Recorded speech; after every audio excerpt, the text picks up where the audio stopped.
Pinocchio, Chapter 29. Pinocchio was on the point of being fried. Can he get away from the green fisherman?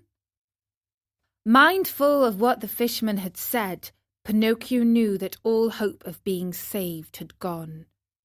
He closed his eyes and waited for the final moment.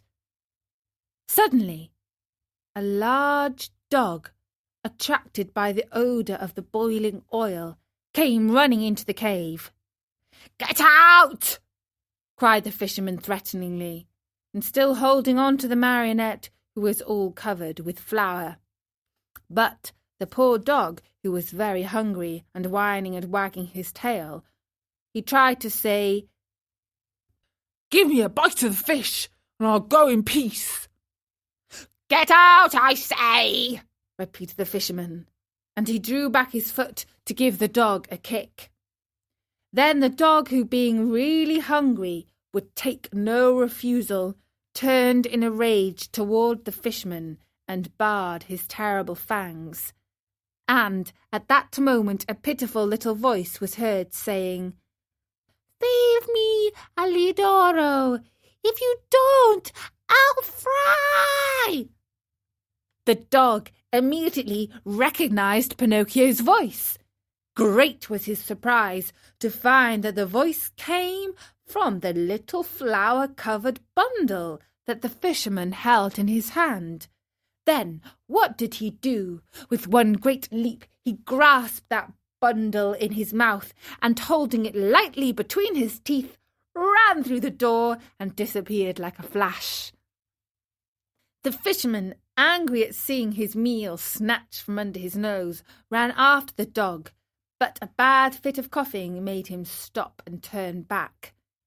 Meanwhile, Alidoro, soon as he had found the road with which to lead to the village, stopped and dropped Pinocchio softly to the ground. "How much I do thank you," said the marionette. "It is not necessary," answered the dog.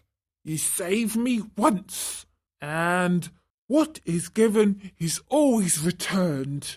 We are in this world to help one another." "But how did you get in that cave?" "I was lying here on the sand, more dead than alive, when an appetizing odour of fried fish came to me. That odour tickled my hunger, and I followed it. Oh, if I had come a moment later!"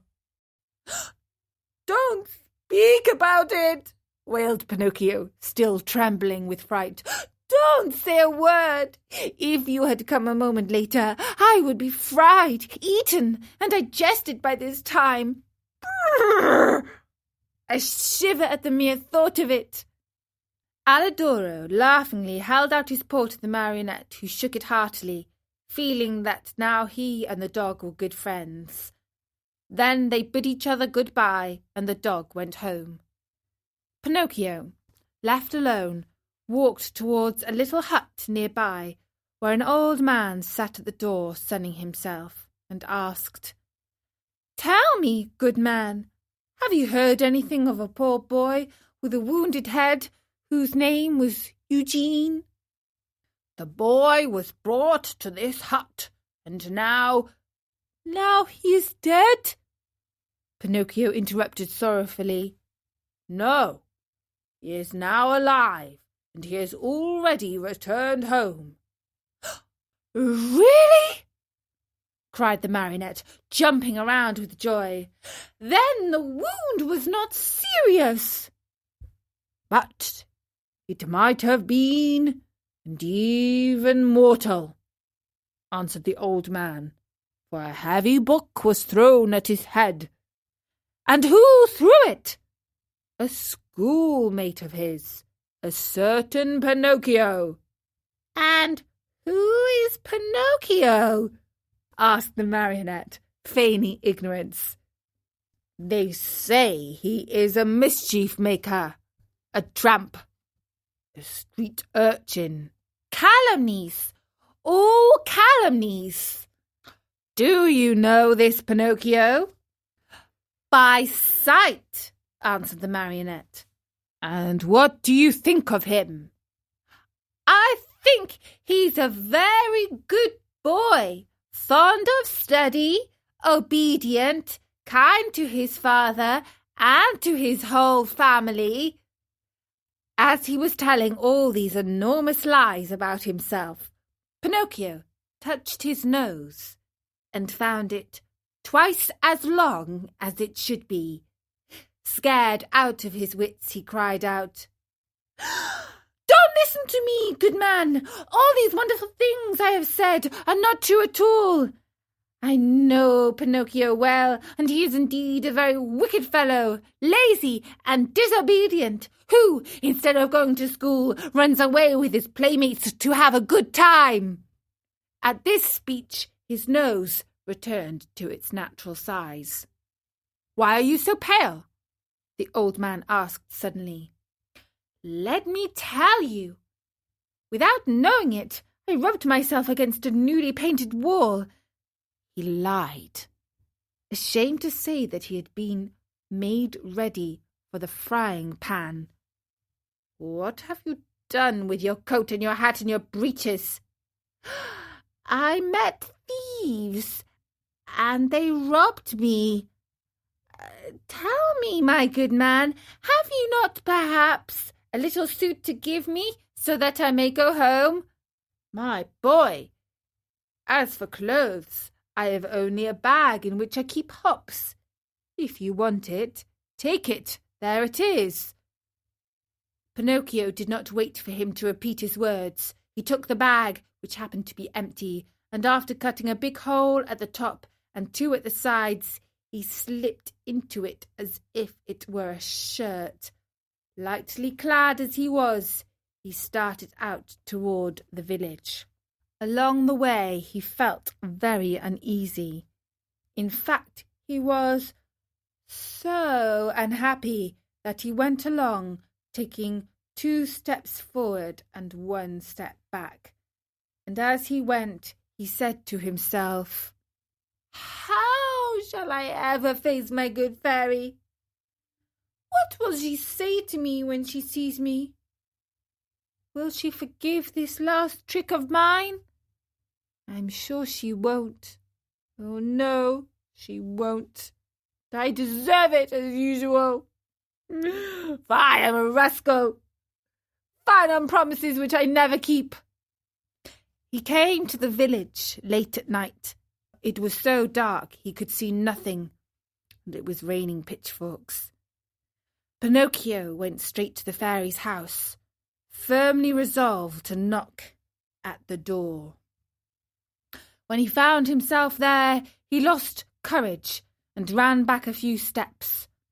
The second time he came to the door, and again he ran back.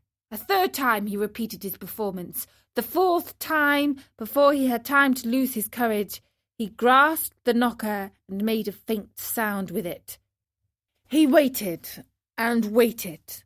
Finally, after a full half hour, a top-floor window, the house had 4 stories, opened, and Pinocchio saw a large snail look out. A tiny little light glowed on top of her head. "Who knocks at this late hour?" she called. "Is the fairy home?" asked the marionette.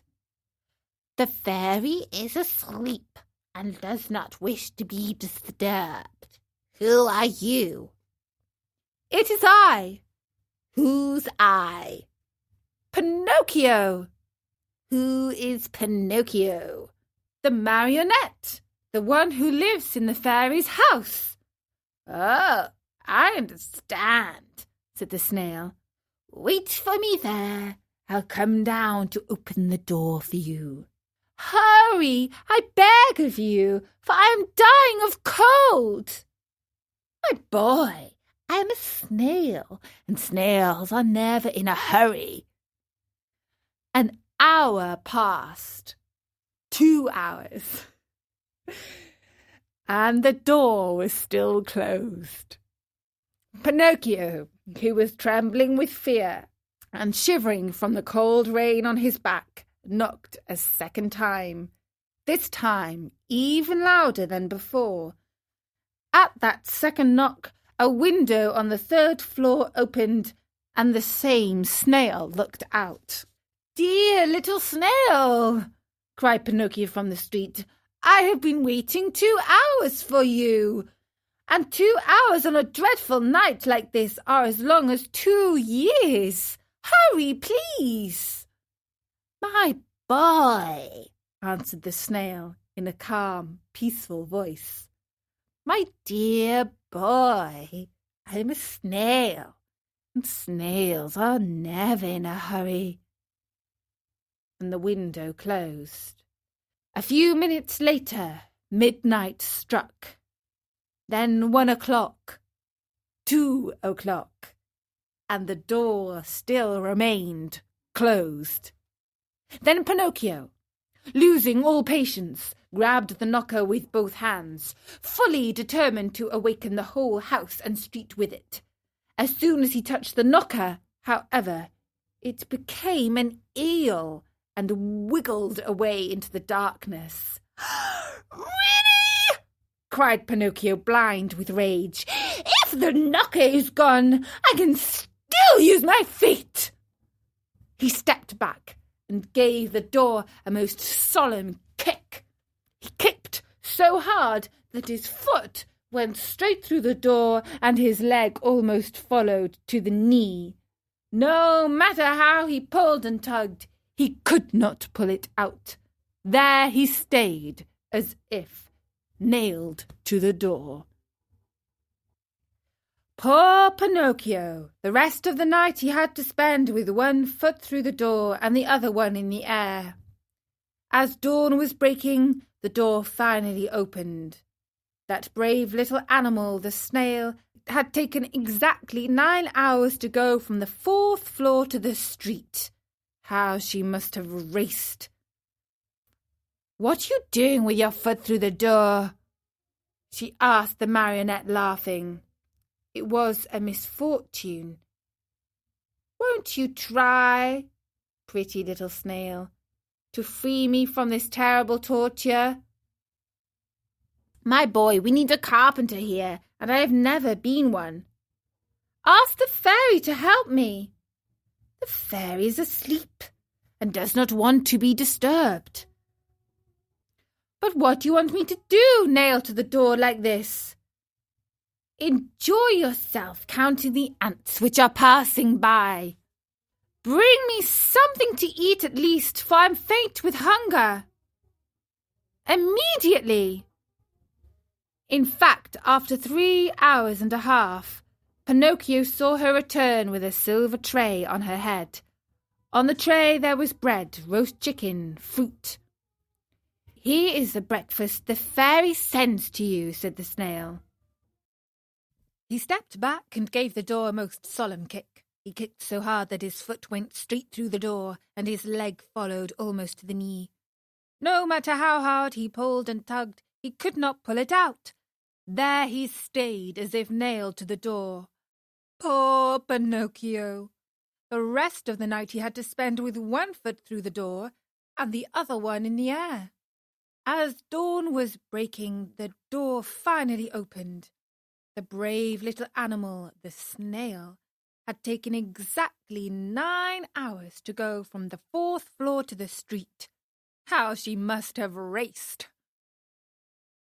"What are you doing with your foot through the door?" she asked the marionette, laughing. "It was a misfortune. Won't you try, pretty little snail, to free me from this terrible torture?" "My boy, we need a carpenter here, and I have never been one." "Ask the fairy to help me." "The fairy is asleep and does not want to be disturbed." "But what do you want me to do, nailed to the door like this?" "Enjoy yourself counting the ants which are passing by." "Bring me something to eat at least, for I'm faint with hunger." "Immediately." In fact, after 3 hours and a half, Pinocchio saw her return with a silver tray on her head. On the tray there was bread, roast chicken, fruit. "Here is the breakfast the fairy sends to you," said the snail. At the sight of all these good things, the marionette felt much better. What was his disgust, however, when, on tasting the food, he found the bread to be made of chalk, the chicken of cardboard, and the brilliant fruit of coloured alabaster. He wanted to cry. He wanted to give himself up to despair. He wanted to throw away the tray and all that was on it. Instead, either from pain or weakness, he fell to the floor in a dead faint. When he regained his senses, he found himself stretched out on a sofa, and the fairy was seated near him. "This time I also forgive you," said the fairy to him, "but be careful not to get into mischief again."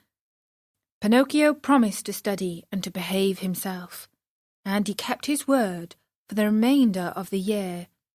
At the end of it, he passed first in all his examinations, and his report was so good that the fairy said to him happily, "Tomorrow your wish will come true."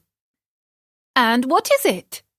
"Tomorrow you will cease to be a marionette and will become a real boy." Pinocchio was best beside himself with joy. All his friends and schoolmates must be invited to celebrate the great event. The fairy promised to prepare 200 cups of coffee and milk and 400 slices of toast buttered on both sides. The day promised to be a very gay and happy one, but unluckily, in a marionette's life, there's always a but, which is apt to spoil everything. And that was chapter 29 of Pinocchio. The puppet has had some fairy forgiveness for being a grown-up boy. Let's see if he can keep being good in the next chapter of Pinocchio on StoryNori.com.